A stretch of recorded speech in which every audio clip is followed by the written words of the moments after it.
మనకి ముఖ్యంగా ఏం చెప్తున్నారంటే ఇక్కడ ఈ పాక్సో యాక్ట్ ఇంప్లిమెంటేషన్ గురించి ఎవరెవరు మానిటరింగ్ చేయాలి అనేది ఒకటి ఉంది. ఈ మానిటరింగ్ పర్పస్ అనేది ఒక కేసు వచ్చిందంటే ఆ కేసు రిపోర్టింగ్లో ఎవరెవరు ఇన్వాల్వ్ అవుతారు, వాళ్ళకి ఏంటి అనేది మనం చెప్పడం అనేది ఇంపార్టెంట్. సో ఒక కేసు ఒక విలేజ్లో వచ్చింది అంటే ఆ విలేజ్ ఆ నియరెస్ట్ పోలీస్ స్టేషన్ బేస్ చూస్తాం ఫస్ట్.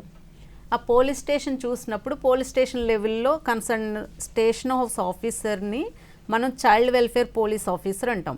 ఈ పాక్సో యాక్ట్కి ఇంటర్లింక్డ్ జువెనైల్ జస్టిస్ యాక్ట్. ఈ జువెనైల్ జస్టిస్ యాక్ట్తో ఏంటంటే జువెనైల్ జస్టిస్ యాక్ట్ ప్రత్యేకించి ప్యూర్గా 18 సంవత్సరాల్లో పిల్లల కోసమే ఉంది. ఆ పిల్లలకి ఎలాంటి ఇది వచ్చినా అందులో స్పెసిఫిక్గా ఈ పాక్సోలో విక్టిమైజ్డ్ అయిన చైల్డ్ ఉంటే కనుక మనకి స్పెషల్ జువెనైల్ పోలీస్ యూనిట్స్ అనేవి ఉంటాయి. ఈ స్పెషల్ జువెనైల్ పోలీస్ యూనిట్లో చైల్డ్ వెల్ఫేర్ పోలీస్ ఆఫీసర్ అంటాం. ఈ చైల్డ్ వెల్ఫేర్ పోలీస్ ఆఫీసర్సే ఈ పాక్సో కేసెస్ అన్ని హ్యాండిల్ చేయాలి.